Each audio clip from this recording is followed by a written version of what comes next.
Jean, chapitre 3. Mais il y eut un homme d'entre les pharisiens nommé Nicodème, un chef des Juifs, qui vint, lui, auprès de Jésus de nuit et lui dit : « Rabbi, nous savons que tu es un docteur venu de Dieu, car personne ne peut faire ces miracles que tu fais, si Dieu n'est avec lui. » Jésus lui répondit : « En vérité, je te le dis, si un homme ne naît de nouveau, il ne peut voir le royaume de Dieu. » Nicodème lui dit : « Comment un homme peut-il naître quand il est vieux ? Peut-il rentrer dans le sein de sa mère et naître ?» Jésus répondit : « En vérité, je te le dis, si un homme ne naît d'eau et d'esprit, il ne peut entrer dans le royaume de Dieu. Ce qui est né de la chair est chair. Ce qui est né de l'esprit est esprit. Ne t'étonne pas que je t'ai dit, il faut que vous naissiez de nouveau. Le vent souffle où il veut, et tu en entends le bruit, mais tu ne sais d'où il vient, ni où il va. Il en est ainsi de tout homme qui est né de l'esprit. » Nicodème lui dit : « Comment cela peut-il se faire ?» Jésus lui répondit : « Tu es le docteur d'Israël et tu ne sais pas ces choses. Ah, en vérité, je te le dis, nous disons ce que nous savons et nous rendons témoignage de ce que nous avons vu, et vous ne recevez pas notre témoignage. Et comme Moïse éleva le serpent dans le désert, il faut de même que le Fils de l'homme soit élevé, afin que quiconque croit en lui ait la vie éternelle.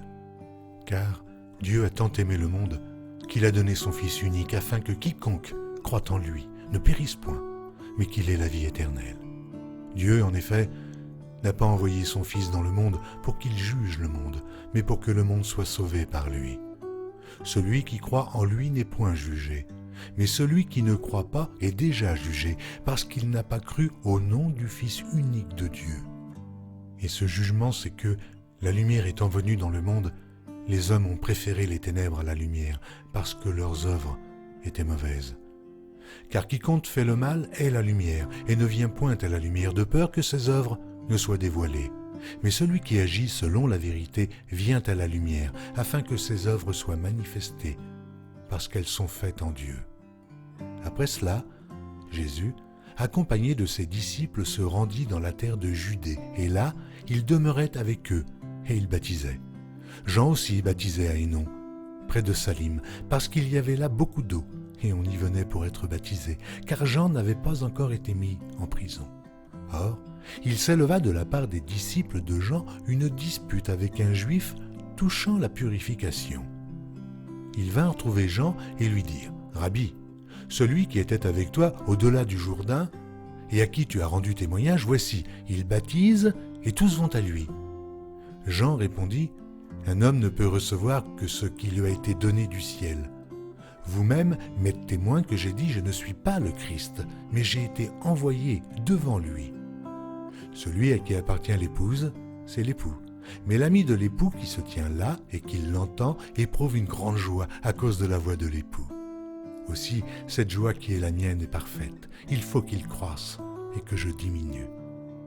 Celui qui vient d'en haut est au-dessus de tous. Celui qui est de la terre est de la terre, et il parle comme étant de la terre. Celui qui vient du ciel est au-dessus de tous. Il rend témoignage de ce qu'il a vu et entendu, et personne ne reçoit son témoignage. Celui qui a reçu son témoignage a certifié que Dieu est vrai.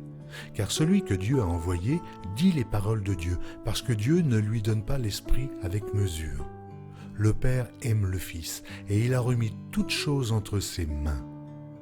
Celui qui croit au Fils a la vie éternelle. Celui qui ne croit pas au Fils ne verra point la vie, mais la colère de Dieu demeure sur lui.